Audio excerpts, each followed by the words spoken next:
जय श्री श्याम, हारे के सहारे की जय हो। श्याम भक्तों, सनातन धर्म में फाल्गुन महीने को बहुत विशेष माना जाता है और इस महीने में एक बहुत ही पावरफुल दिन आने वाला है जो कि 13 फरवरी विजया एकादशी का दिन है। मान्यता है इस दिन व्रत पूजा पाठ करने से माता लक्ष्मी और विष्णु भगवान की कृपा प्राप्त होती है। पूरे साल में 24 एकादशी आती है, जिसमें से 2026 की पहली एकादशी है ये विजया एकादशी। और विजया एकादशी पे किए जाने वाले कुछ उपाय हैं जिन्हें करके आप अपने जीवन में आने वाली सभी बाधाओं से मुक्ति पा सकते हैं। साथ ही साथ आज के दिन ऐसे कुछ उपाय होते हैं जो कि आपको कर्जों से भी मुक्ति दिला सकते हैं। 2026 में 13 फरवरी दिन शुक्रवार को पड़ रही है विजया एकादशी। कर्ज मुक्ति के लिए मात्र एक बार इस उपाय को कर लीजिएगा और ये उपाय करते ही कर्ज उतरना शुरू हो जाता है। अगर आप कर्ज से बहुत ज्यादा परेशान है ना, आपको हर महीने कर्ज लेना ही पड़ता है, कर्ज आपका दिन पर दिन बढ़ता ही चला जा रहा है, कर्ज उतरने का नाम ही नहीं ले रहा है, तो एकादशी के दिन इस उपाय को जरूर से कीजिएगा। कर्ज मुक्ति का जो सबसे अच्छा उपाय होता है वो लौंग का उपाय होता है। आज की इस वीडियो में उसी 3 उपाय के बारे में बात करने वाली हूँ जो तीनों महा उपाय हैं, समझ लीजिए। इसको करने से कर्जों से जल्द छुटकारा मिलता है। पहले पूरा सुनिए तब कीजिए। सारी जानकारी के लिए वीडियो पर अंत तक बने रहें। वीडियो पसंद आए वीडियो को एक लाइक कर दीजिएगा। अपने ही चैनल मैजिक उपाय को सब्सक्राइब जरूर से कीजिएगा बाबा श्याम से जुड़ने के लिए। देखिए, कर्ज ऐसी समस्या है कि अगर एक बार ले लो ना तो उतरने का नाम नहीं लेता है। कितना भी सोचते रहो कि कर्ज उतार दूं, लेकिन सोचा काम कहाँ होता है। एक से एक खर्च आगे आ जाता है कि सोच कर भी व्यक्ति कुछ कर ही नहीं पाता है, कर्ज उतरता ही नहीं है। इस कारण पूरे परिवार को परेशानी का सामना करना पड़ता है। बस इस उपाय से आपकी परेशानी 100% समाप्त होगी ही होगी। मात्र 15 दिन के अंदर आपका कर्ज उतरना शुरू हो जाता है। ये उपाय शास्त्रों में वर्णित उपाय है। ये उपाय आपको 13 फरवरी विजया एकादशी के दिन शुक्रवार के दिन करना है, ठीक है। वैसे ये उपाय आप किसी भी शुक्रवार को कर सकते हैं और आपका ये उपाय सफल हो ही जाएगा। कर्ज खत्म होने की व्यवस्था अपने आप ही बनती चली जाएगी। कर्ज खत्म होने का रास्ता अपने आप खुलता आपको नजर आता हुआ दिखाई देने लगता है। इस उपाय को आप जब करेंगे ना, स्वयं बाबा श्याम आपके जीवन को बदल कर रख देंगे। आपके जीवन से कर्ज धीरे धीरे उतरते चले जाएंगे। तो चलिए ज्यादा बात न करते हुए जान लेते हैं उपाय के बारे में कि आखिरकार वो उपाय है क्या। इस उपाय के लिए आपको एक मिट्टी का दिया लेना है, ठीक है। इस उपाय के लिए मिट्टी का दिया ले सकते हैं या फिर घर पर आटे का दिया भी बना सकते हैं। बिना नमक का आटा गूंथ लेना है, उसमें आटे में थोड़ी हल्दी मिलाकर ही गूंथना है, इस बात को ध्यान रखना है। इस दीपक को आपको तैयार कर लेना है, आटे का दीपक। देखिए, जो दीपक है ना, ये बिल्कुल सफाई से आपको बनाना है, ठीक है। और ये दीपक बनाने के बाद आपको 4 बाती उसमें लगानी है, चारों दिशाओं की, ठीक है। चारों दिशाओं में से जो भी कर्ज आ रहा है, जो भी कर्ज आप पर चढ़ रहा है ना, वो उतरना शुरू हो जाएगा। तो अब क्या करना है, आपने आटे का दीपक बना लिया। आटे का दीपक सबसे बेस्ट होगा, तो मैं तो यही सजेस्ट करूंगी कि आप लोग आटे का ही दीपक बनाइए। रुई की अब उसमें बाती नहीं लगानी है, बहुत ध्यान से सुनिएगा। उसमें रोली, जो मौली धागा होता है, जो हम मौली धागा कहते हैं, जो कलावा कहते हैं, उसे बांधते हैं ना हाथों में, वही मौली धागे की बाती आपको बना लेनी है। अब उसको बना करके आपको 4 बाती बनानी है, चारों दिशाओं के लिए। क्या करना है, ध्यान से सुनना। एकादशी का दिन जो होता है बाबा श्याम का दिन होता है, श्री नारायण भगवान विष्णु का दिन होता है और माता लक्ष्मी का दिन होता है। भगवान विष्णु को, बाबा श्याम को कलावा लाल रंग बहुत पसंद होता है, बहुत प्रिय है उनको। बाबा श्याम के बहुत सारे उपाय पता है कलावे से भी किए जाते हैं और आज इसी कलावे के उपाय से आपको बाबा श्याम को प्रसन्न करना है, ठीक है, अपने कर्ज मुक्ति के लिए। अब क्या करना है, इसी कलावे से आपको बाती बना लेनी है। चारों बाती आपने बना लिया है ना मौली धागे की, अब उसको लगा देनी है। साथ में आपको जो भी लेना है वो क्या लेना है, एक जोड़ा लौंग, फूल वाला लौंग। इसको बहुत ध्यान से सुन लीजिएगा, क्योंकि खंडित ना हो लौंग। खंडित चीजें पूजा पाठ में नहीं चढ़ती है, उपाय में नहीं, काम में नहीं यूज किया जाता है। तो लौंग को बराबर देख लीजिएगा, उसके ऊपर अच्छे से फूल लगा हो तो 2 फूल वाला लौंग लेना है, मतलब एक जोड़ा उसी को कहते हैं। अब आपने लौंग ले ली, बाती भी तैयार कर लिया है, दीपक भी बना लिया है। अब उसमें गाय का घी डाल देना है, ठीक है। शाम के समय ये उपाय करना है, प्रदोष काल में बाबा श्याम के सामने करना है। बाबा श्याम भगवान श्री कृष्ण के ही अवतार माने जाते हैं, तो उन्हें वरदान प्राप्त है कि इस कलिकाल में अगर किसी व्यक्ति के ऊपर संकट आता है, वो हार कर बाबा श्याम के दरबार में अगर पहुंच जाता है, उस व्यक्ति की सभी संकट, सभी परेशानियां बाबा श्याम काट कर देते हैं, ठीक है। तो अब आपको बाती जलानी है एकादशी की शाम को और एक प्लेट में दीपक रखकर जलाना है, नीचे जमीन पर मत जलाइएगा, ठीक है। दीपक जलाने के बाद वो लौंग जो आपने दाहिने हाथ में रखा है ना, बाबा श्याम से प्रार्थना करनी है, हे बाबा श्याम, मुझे जल्द से जल्द कर्ज से मुक्ति दिलाइए। और 11 बार बाबा श्याम के मंत्रों का जप करना है। आप चाहें तो 108 बार भी कर सकते हैं। फिर करने के बाद लौंग दीपक में डाल दीजिए। उसी दीपक से अपने बाबा श्याम की आरती करनी है। अब बाबा श्याम की आरती नहीं आती है गानी, कोई बात नहीं है, मोबाइल पर लगा करके आप गा सकते हैं और अपने पूरे घर में उसको दिखाइए। जैसे पूजा हवन होने के बाद घर में आरती दिखाई जाती है, पूरे घर में घुमाया जाता है ना, बिल्कुल वैसे ही करना है। उसके बाद अंत में आपको अपने कर्ज मुक्ति के लिए प्रार्थना करना है, ठीक है। ये उपाय एकादशी के दिन कर सकते हैं। एकादशी 7 एकादशी आप इस उपाय को कर सकते हैं, या 7 शुक्रवार भी कर सकते हैं। आप लगातार 4 एकादशी या 5 एकादशी करके देखिए, आपको निश्चित ही 15 दिन के अंदर ही आपका कर्ज उतरना शुरू हो जाएगा, आपको रास्ता दिखना शुरू हो जाएगा। ये बहुत छोटा सा उपाय है लेकिन बहुत पावरफुल उपाय है। देखिए, सब कुछ विश्वास और भाव पर, श्रद्धा पर ही निर्भर करता है। अगर विश्वास है तो सब कुछ मुमकिन है, विश्वास नहीं है तो कुछ भी, कितना भी उपाय कर लो, कितना भी पूजा पाठ कर लो, नाम जप कर लो, मंत्र जप कर लो, कुछ भी नहीं होता है। अगर विश्वास के साथ आप इस उपाय को करते हैं ना तो सफलता जरूर से जरूर मिलेगी और आपका कर्ज भी जो है ना फटाफट खत्म होना शुरू हो जाएगा। चलिए बात कर लेते हैं दूसरे उपाय की। देखिए, अगर आपके घर में पैसों की बहुत समस्या है, एक पैसों की तंगी चल रही है, और जाहिर सी बात है ना, जब घर में पैसों की तंगी होती है, कर्ज कहाँ से उतरेगा। ये उपाय आपको करना है एकादशी के दिन करना है, प्रदोष काल में, ठीक है। ये उपाय ध्यान से सुनिए।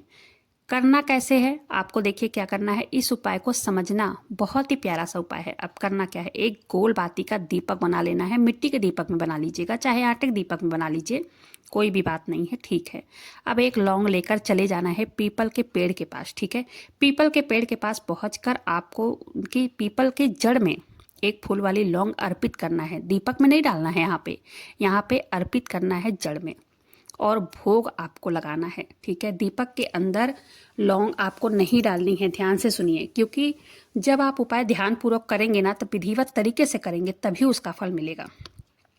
उस लौंग को पीपल के पेड़ के तने में दबा देना है, और एक बात, जो फूल वाला हिस्सा है लौंग का, उसका मुंह पीपल के वृक्ष की तरफ होना चाहिए, ठीक है। लौंग का बहुत ही ज्यादा महत्व होता है। लौंग से कष्ट, संकट, बाधाएं, कर्ज सब समाप्त होती है।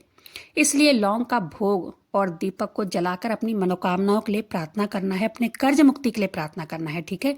इस उपाय से आपके जीवन में कितनी भी बड़ी परेशानी क्यों न हो, चाहे किसी भी चीज के लिए हो, आपको वहां पर श्री नारायण भगवान विष्णु, माता लक्ष्मी का स्मरण करना है। जो भी एकादशी के दिन नारायण भगवान की और माता लक्ष्मी का नाम लेता है ना, उसके सभी संकट दूर हो जाते हैं। तो आपको ये उपाय करना ही करना है। पीपल के वृक्ष में देवी देवताओं का वास माना जाता है, और ये भी कहा जाता है, मान्यता है, मतलब सुना हुआ है, शास्त्रों में वर्णित है कि पीपल के वृक्ष में प्रदोष काल में माता लक्ष्मी जी स्वयं उसमें विराजमान होती हैं आकर। जो भी प्रदोष काल में पीपल के वृक्ष में ये दीपक और लौंग वाला उपाय कर लेता है ना, उसके 15 दिन के अंदर कर्ज उतरना शुरू हो जाता है। मतलब जीवन में कई सारे रास्ते मिल जाते हैं, जो उपाय हम कर लेते हैं, ठीक है, उसका फल हमें मिलने लग जाता है। ये उपाय आप एकादशी के दिन कर सकते हैं। चलिए जानते हैं अंतिम उपाय। ये उपाय भी आपको लौंग से ही करना है। आज के सभी उपाय लौंग के उपाय है, और तीनों उपाय एकादशी के बहुत ही पावरफुल उपाय हैं। इस उपाय के लिए आपको आटे का ही इस्तेमाल करना है। आटे का दीपक बनाना है, 5 दीपक क्या करना है, और उन 5 दीपक में घी का दीपक जलाना है, रुई की बत्ती लगानी है, ठीक है। एक दीपक, अब क्या करना है, उसमें देसी घी डालना है। दीपक आपने जला लिया है, अपने मेन डोर के दोनों साइड एक दीपक रखना है। थोड़ा सा नीचे फूल रखिए या छत रखिए, उसके ऊपर दीपक रखिए, ठीक है। अब ये करना है, एक दीपक ले जाके माता तुलसी के सामने जलाना है। एक दीपक जो आपका वॉशरूम हो, जहां आप पानी इस्तेमाल करते हो, पानी के स्थान पर एक दीपक रखना है। एक दीपक अपने किचन में जलाना है, अन्नपूर्णा माता का नाम लेते हुए। ये उपाय शास्त्रों में वर्णित उपाय है, और ये एकादशी का बहुत ही पावरफुल उपाय है। अब जो आटे का दीपक आपने बनाया है ना, उसको द्वादशी के दिन ले करके सारे आटे को इकट्ठा करके, अब उसके छोटे छोटे से, उसमें थोड़ा सा गुड़ मिला लीजिए, चीनी मिला लीजिए, उसको अच्छे से गूंद करके छोटी छोटी सी गोलियां बना लीजिए। आप मछलियों को डाल सकते हैं, आप उसको चींटियों के आगे डाल सकते हैं। वो दीपक को वेस्ट नहीं करना है, आटे का जो दीपक आपने जलाया है उसकी छोटी छोटी सी गोलियां बना करके, आपको जहां आपको चींटियां दिखे वहां पे आप डाल दीजिए। मीठा अगर आप डाल देंगे तो सारा वो चींटियां खा ले जाएंगी। ये भी एक तरह का महादान है, और ये उपाय बहुत पावरफुल उपाय है, कर्ज मुक्ति का उपाय। चलिए जान लेते हैं एकादशी के दिन और क्या करना है। देखिए, श्याम भक्तों, श्याम नाम बहुत ही पवित्र है। नाम जप करने वाले के जीवन में हमेशा ही मंगल होता है। उसे कहीं भटकने की जरूरत नहीं पड़ती है। बस पूर्ण विश्वास और भाव के साथ नाम जप करना चाहिए एकादशी के दिन, और करना ही करना है। बाकी सब कुछ बाबा श्याम के ऊपर छोड़ दीजिए। आप ये उपाय कीजिए, बाकी सब कुछ बाबा से कहिए, हे बाबा मैंने उपाय कर लिया है, सब कुछ तुम्हारे हाथ में हम सौंप दिए हैं। और इंतजार करना है बाबा श्याम के चमत्कार का। बाबा श्याम हारे हुए व्यक्ति को जीत दिलाने वाले हैं। दुनिया का एकमात्र ऐसा द्वार है जिस पर लिखा है, हारे का सहारा बाबा श्याम हमारा। श्याम भक्तों, बाबा अपने भक्तों का साथ कभी नहीं छोड़ते हैं। वो हमेशा अपने भक्तों का कल्याण ही करते हैं। नाम जप करते समय मन लगे या ना लगे, लेकिन नाम जप निरंतर करते रहना चाहिए। धीरे धीरे करके मन अपने आप ही लगने लग जाएगा और आपके बिगड़े काम सारे बनने शुरू हो जाएंगे। और पर्सनली एक बात आप सबसे शेयर करना चाहूँगी, एक उपाय समझ लीजिए या तो कुछ भी समझ लीजिए। अगर आप कर्ज से बहुत ज़्यादा परेशान हैं, धन की दिक्कत बनी हुई है, तो आपको ये काम जरूर से करना चाहिए जो काम मैं अब शेयर करने वाली हूँ। पर्सनली मैं शेयर कर रही हूँ क्योंकि बहुत सारे भक्तों के कमेंट आते हैं कि मैं बहुत परेशान हूँ दीदी, क्या करूँ, कैसे करूँ, कर्ज नहीं उतर रहा है, धन की वृद्धि नहीं हो रही है। देखिए, सबसे पहले आप क्या करते हैं, आप रात में देर से सोते हैं, सुबह देर से उठते हैं। आपको करना क्या चाहिए, सबसे पहले आपको रोज सूर्योदय से पहले उठना है। यानी कि रोज आपको जब सूर्योदय होना उससे पहले उठ जाना है। जो भी भक्त सूर्योदय के बाद उठता है उसका भाग्य कभी उसका साथ नहीं देता है, उसका भाग्य क्षीण हो जाता है। चाहे वो व्यक्ति कोई भी काम कर रहा हो, लेकिन भाग्य साथ नहीं देता है। इसलिए आप प्रयास करें कि रोज सुबह सूर्योदय के पहले उठ जाएं। और पता है, सूर्यास्त के बाद कभी भी नहीं सोना चाहिए। यानी कि जब सूर्य देव अस्त होते हैं, संध्या की बेला होती है, वो अपनी माँ की गोद में जाते होते हैं, तब आपको नहीं सोना चाहिए उस टाइम पे। ये काम आपको रोज करना है। इस उपाय को करने से हमेशा आपका भाग्य साथ देता है, बाबा श्याम की कृपा बनी रहती है। और दूसरा काम क्या करना है, देखिए, बाबा श्याम है हारे के सहारे, ये तो सबको पता है। जितने श्याम भक्त हैं उन सबको पता है हमारे बाबा हारे के सहारे हैं। जिसको भी वास्तव में जरूरत हो उसकी मदद जरूर से करनी चाहिए। यानी कि जो भी गरीब व्यक्ति है, निर्धन व्यक्ति है, अगर बाबा श्याम ने आपको उस लायक बनाया है, आपको उस व्यक्ति की मदद जरूर से करनी चाहिए। उसके मदद के लायक हैं अगर आप, तो आपको कभी भी मुंह नहीं मोड़ना चाहिए उसको देख करके। दीन दुखी गरीब की मदद करते हैं तो इससे आपको बाबा श्याम की कृपा प्राप्त होगी। और हाँ, रोज बाबा श्याम के नाम का जप निरंतर करना है। बार बार मैं नाम जप के लिए क्यों जोर भर रही हूँ, इससे आपके भाग्य को उदय होने से कोई शक्ति नहीं रोक सकती है। दोस्तों, बाबा श्याम का नाम ही हारे का सहारा। तो आप हारे हुए व्यक्ति की मदद करते हैं ना, तो इससे बाबा श्याम बहुत प्रसन्न होते हैं। और आप आजमा कर देखिए, अगर आपने किसी को 1 गुना दान किया है, मतलब कुछ भी दान आपने कर दिया है ना, तो उसको 4 गुना करके बाबा श्याम आपको देते हैं। ये आप आजमा कर देख लीजिए। तो चलिए मिलते हैं फिर ऐसे किसी वीडियो में। उम्मीद करती हूँ जानकारी पसंद आई होगी। ये उपाय जो भी मैंने शेयर किया है, ये उपाय करके देखिएगा।